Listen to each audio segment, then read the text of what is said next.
Right, well it's dry and it's, well I'll say it's dry, it's nearly dry. We've had one piece of success. This piece of threaded rod has come out.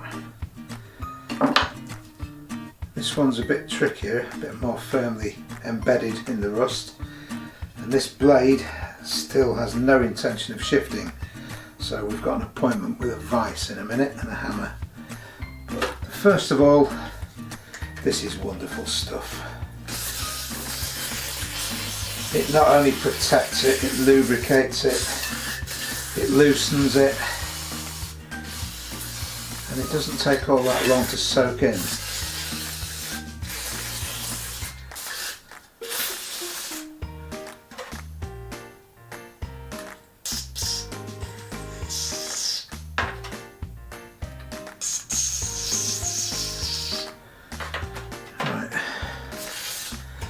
There we go. Rather than take you all the way outside in the cold with me to the vise, I shall be back in a minute. And I'm back. Okay, well, that was the sweet smell of success, and it took more than a few gentle taps with a hammer. What it took was this. I don't think I owned a pair of mole grips till I was well into my 30s, and I had no idea just how useful they were. I've got the long piece of threaded rod out. Look at that, look at the grip you can get on those. And you just squeeze them together, and that's going nowhere. That's better than a vise. And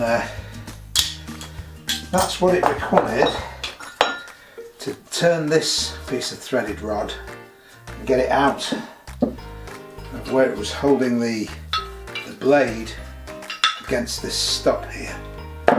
Here's the blade, and just look at the rust and the muck on that, but it's still got an edge, and it will still have an edge when I've finished with it. This will be shiny.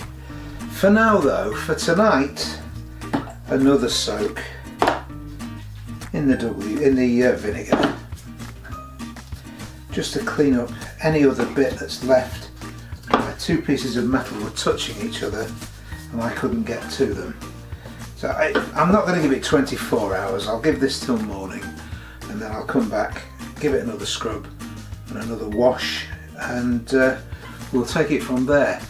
After that, it's really only a matter of sanding with different grades of emery paper, and we'll get that shine back on it. We'll have the bottom, the sole of the plane flat and the blade sharp, and this will work again, I'm absolutely convinced.